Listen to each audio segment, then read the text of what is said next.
इधर इंदौर के भागीरथपुरा में दूषित पानी से हुई मौत के बाद सरकार और सिस्टम पूरी तरह से एक्शन मोड में नजर आ रहा है। इसी कड़ी में अपर मुख्य सचिव नीरज मंडलोई और नगरीय प्रशासन विभाग के अपर मुख्य सचिव अनुपम राजन ने मौके पर पहुंचकर हालातों की समीक्षा की और इलाके का जायजा लिया।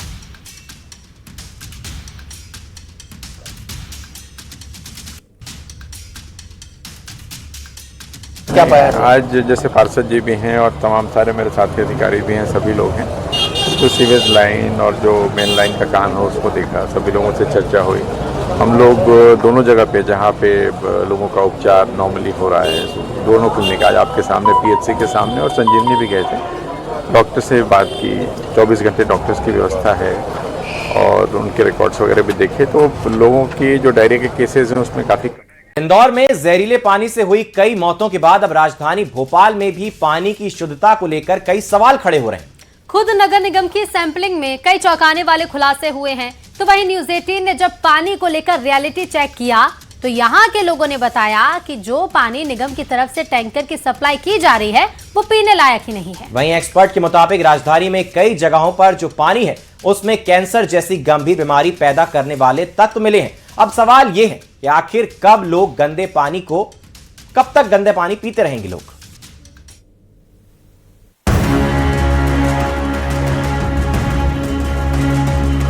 इंदौर में जहरीले पानी के बाद अब राजधानी भोपाल में पानी की शुद्धता को लेकर लगातार सवाल उठ रहे हैं। नगर निगम की ओर से लिए गए सैंपल की जांच में कई चौंकाने वाले खुलासे हुए हैं। इसके बाद न्यूज 18 की टीम ने उन इलाकों में जाकर पड़ताल की जहां पानी की शुद्धता पर सवाल उठ रहे हैं।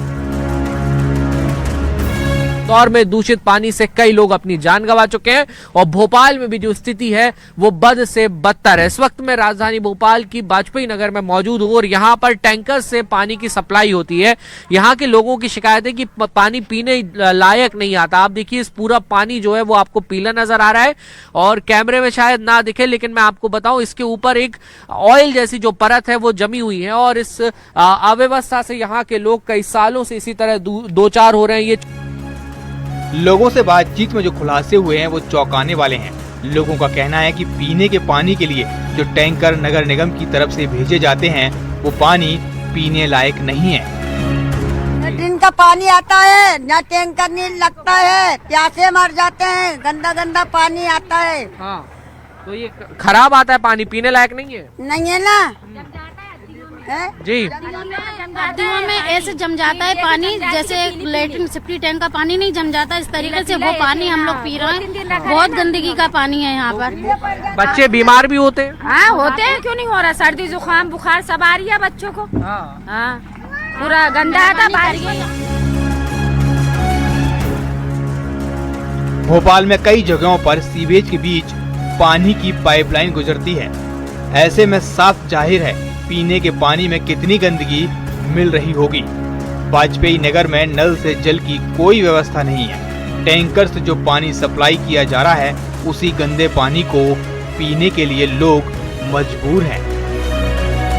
वो कम से कम वाजपेयी नगर जब से बचा जब से ही नहीं है इधर नल, तो 18-20 साल हो गए आराम से इधर। और नाली की भी परेशानी है, बहुत ज्यादा पानी। आप ये बताइए कोई कभी यहाँ पर कोई अधिकारी आया जो ये पानी आता है उसको कभी चेक किया यहाँ? कोई नहीं आया। वोट लेने के लिए आते हैं बस। वोट लेने के लिए आते हैं, उसके बाद कोई नहीं आता। अच्छा, ये जो इंदौर में जो घटना हुई आपको पता होगा, तो आप लोगों को भी डर लगता है कि ऐसा कहीं आपके इलाके में ना हो जाए? डर लगता है ना भैया, अब हमें भी थोड़ा संभल के रहना पड़ेगा, इसलिए भी हम थोड़ा गर्म पानी उबाल कर पिलाते हैं। वहीं एक्सपर्ट के मुताबिक भोपाल में कई जगहों पर जो पानी है उसमें कैंसर जैसी गंभीर बीमारी पैदा करने वाले तत्व हैं।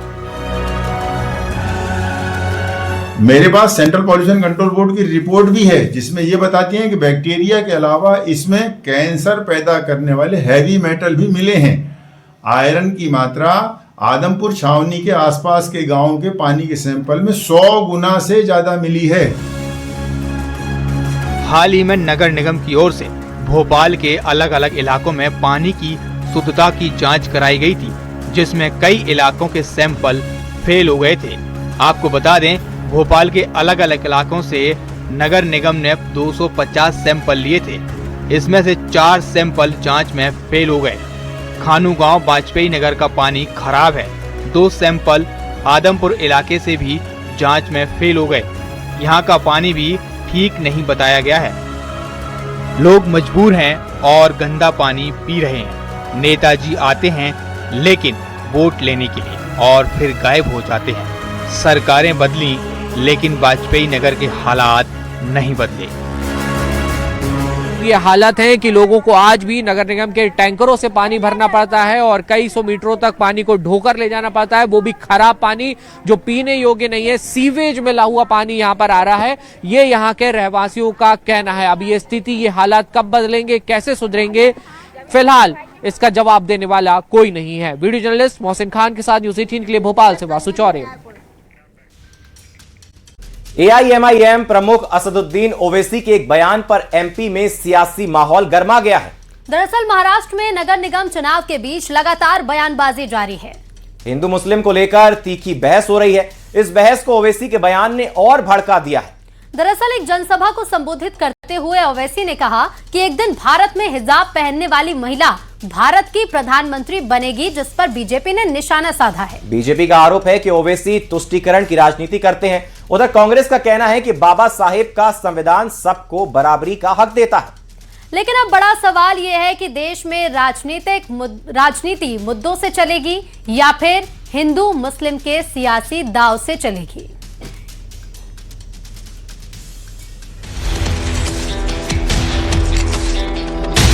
AIMIM प्रमुख असदुद्दीन ओवैसी का एक बयान, जिस पर MP में सियासी माहौल गर्मा गया है। दरअसल महाराष्ट्र में नगर निगम चुनावों को लेकर हिंदू मुस्लिम पर तीखी बहस शुरू हो गई है। इस बीच महाराष्ट्र के सोलापुर में ओवैसी ने एक चुनावी जनसभा के दौरान ऐलान किया कि एक दिन हिजाब पहनने वाली महिला भारत की प्रधानमंत्री बनेगी। बाबा साहिब अम्बेडकर का जो संविधान है वो ये कह सकता है कि कोई भी भारत का नागरिक वजीर आजम बन सकता है, सदर जमहूरिया बन सकता है, चीफ मिनिस्टर बन सकता है, मेयर बन सकता है। और असदुद्दीन ओवैसी का ख्वाब यह है कि एक दिन आएगा इस देश में इंशाअल्लाह ताला, शायद हम और आप नहीं रहेंगे मगर देखना, एक हिजाब पहनने वाली बेटी इस देश की वजीर आजम बनेगी इंशाअल्लाह ताला। ओवैसी के इस बयान पर बीजेपी ने निशाना साधा है और कहा तुष्टीकरण के लिए इस तरह की बयानबाजी हो रही है। वहीं कांग्रेस का कहना है देश में बाबा साहेब का संविधान है, जिसमें सबको बराबर हक दिए गए हैं।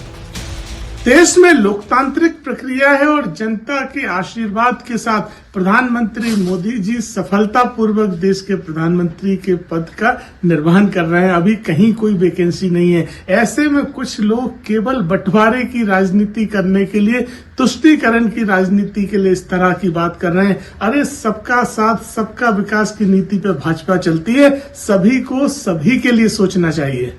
देखिए, उनका बयान तो मैंने नहीं सुना, लेकिन जो मीडिया के माध्यम से मुझे जानकारी लगी है तो भारत का संविधान तो वैसे भी बाबा साहब अम्बेडकर जी ने ऐसा संविधान बनाया है कि देश का कोई भी आम नागरिक जो एक एज ग्रुप के बाद आगे आ जाए, 25 साल से ज्यादा, वो देश का प्रधानमंत्री बन सकता है। तो इसमें ना कोई जाति, धर्म, पंथ, संप्रदाय, सबसे ऊपर उठ के हमारा भारतवर्ष है। यहाँ जिसके पास जनमत होगा, जनता जिसके साथ होगी, वो देश का प्रधानमंत्री बन सकता है। इससे पहले AIMIM ने दावा किया था कि आई लव मोहम्मद बोलने वाला मुंबई का मेयर होगा। वारिस पठान ने सवाल उठाया कि बुर्के और हिजाब वाली मुंबई की मेयर क्यों नहीं बन सकती। वेगवेगळे मुद्दे यायला लागले। मग मुंबईचा महापौर कोण होणार? मुंबईचा महापौर महायुतीचाच होणार। मुंबईचा महापौर हिंदूच होणार आणि मुंबईचा महापौर मराठीच होणार। वारिस पठान की मुंह में जुबान नहीं है, मैं तो संविधान की बात कर रहा हूँ। अगर वो बन सकता है तो आई लव मोहम्मद सल्लल्लाहु अलैहि वसल्लम वाला क्यों नहीं बन सकता? खान, पठान, शेख, सैयद, कुरैशी, अंसारी क्यों नहीं बन सकता? और बिल्कुल एक दिन हमारी हिजाब पहनने वाली मुसलमान बहन भी मेयर बन सकती। बीजेपी और उनके महायुति को लोकतंत्र एक्सेप्ट नहीं है, वही कारण है अब लोगों के सामने आया है।